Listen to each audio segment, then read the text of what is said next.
नमस्कार। जिंदगी में कई बार ऐसे मौके आते हैं जब जीत या हार मायने नहीं रखते। उससे भी बड़ा हो जाता है सही और गलत का सवाल। क्या सही है और क्या गलत है? ऐसे समय में हमें ये तय करना होता है कि हम मुश्किल रास्ता चुनेंगे या आसान रास्ता। आज मैं भी एक ऐसे मोड़ पे खड़ा हूँ। आप सब जानते हैं कि मुझे एक झूठे केस में फंसाया गया, मुझे जेल भेज दिया गया, एक चुनी हुई सरकार को गलत तरीके से गिरा दिया गया, हमें कई महीने जेल में रखा, पर आखिरकार सच की जीत हुई। 27 फरवरी को अदालत ने मुझे पूरी तरह निर्दोष घोषित कर दिया। कोर्ट ने कहा केजरीवाल निर्दोष है, केजरीवाल ने कोई भ्रष्टाचार नहीं किया।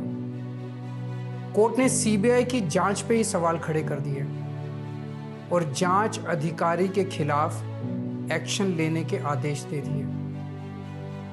लेकिन सच का रास्ता आसान नहीं होता।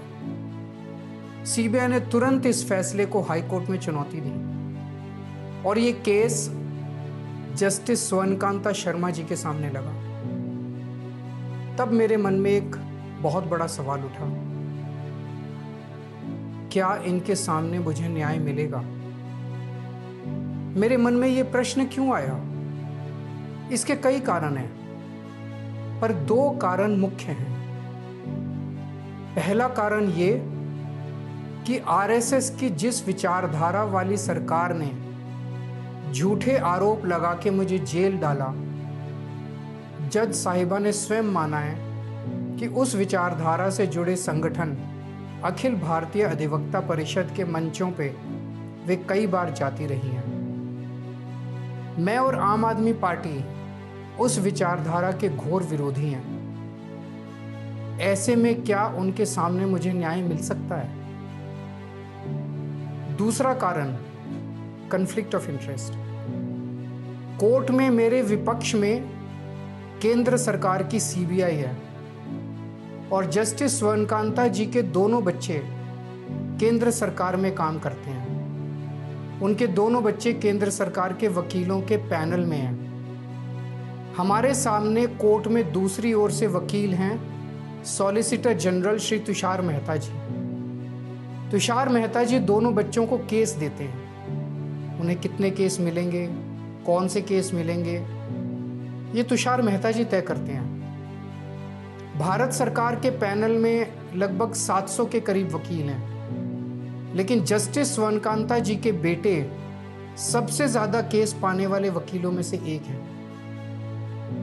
उनके बेटे को 2023 से 2025 के बीच लगभग 5,904 केस डॉकेट मिले।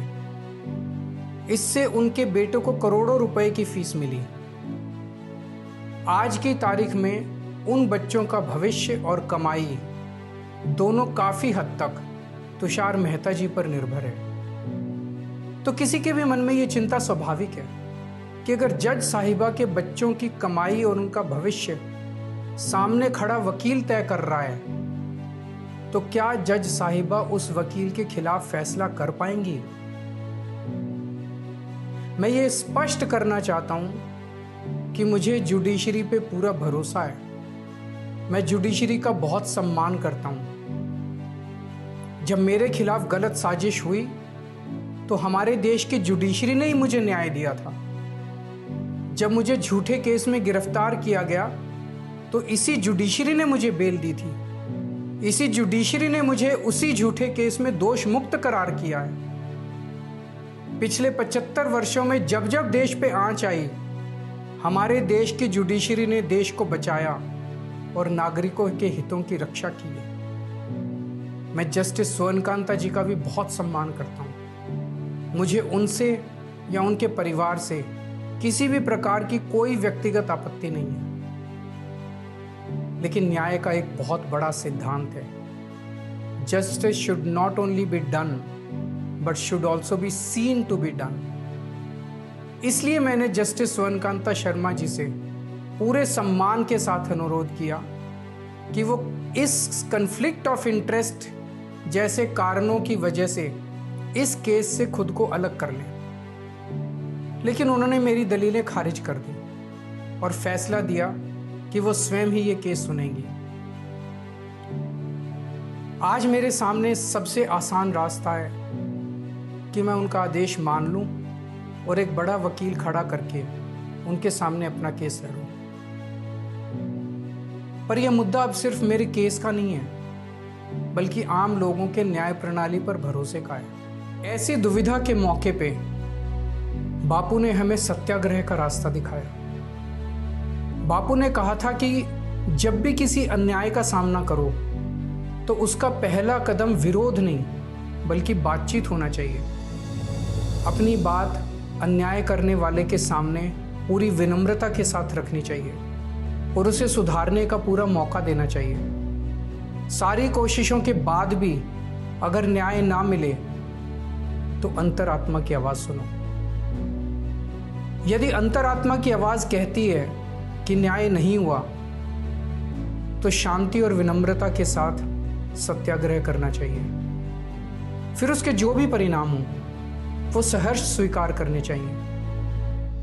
पर इस पूरे प्रकरण में अन्याय करने वाले व्यक्ति के प्रति किसी भी प्रकार की नफरत या गुस्सा नहीं होना चाहिए। मैंने भी बातचीत से शुरुआत की, पूरी निष्ठा और विनम्रता के साथ जस्टिस स्वर्णकांता जी के सामने अपनी बात रखी, उन्हें इस केस से अलग होने के लिए याचना की। मैंने आग्रह किया कि मेरा केस हाई कोर्ट के किसी भी अन्य जज द्वारा सुन लिया जाए, लेकिन उन्होंने मेरी प्रार्थना अस्वीकार कर दी। उन्होंने फैसला दिया कि वे अपने आप को इस मामले से अलग नहीं करेंगी और ये केस वो स्वयं ही सुनेंगी। उनके दिए गए इस फैसले से मैं पूरी विनम्रता पूर्वक असहमत हूँ। इस पूरे घटनाक्रम के बाद मेरी आशंका और गहरी हो गई है कि क्या उनके सामने मुझे न्याय मिलेगा।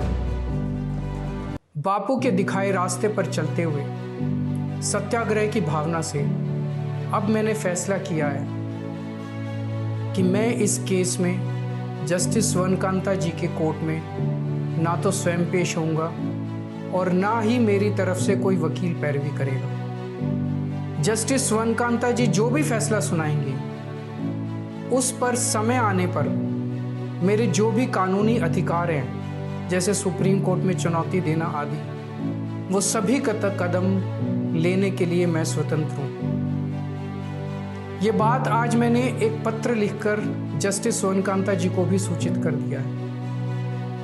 मेरा जस्टिस स्वर्णकांता जी से किसी प्रकार का व्यक्तिगत विरोध नहीं है। यदि भविष्य में भी कभी उनके सामने मेरा कोई अन्य केस लगता है जिसमें मेरे विरोध में बीजेपी, केंद्र सरकार या तुषार मेहता जी नहीं है तो मैं उनके समक्ष जरूर पेश होऊंगा।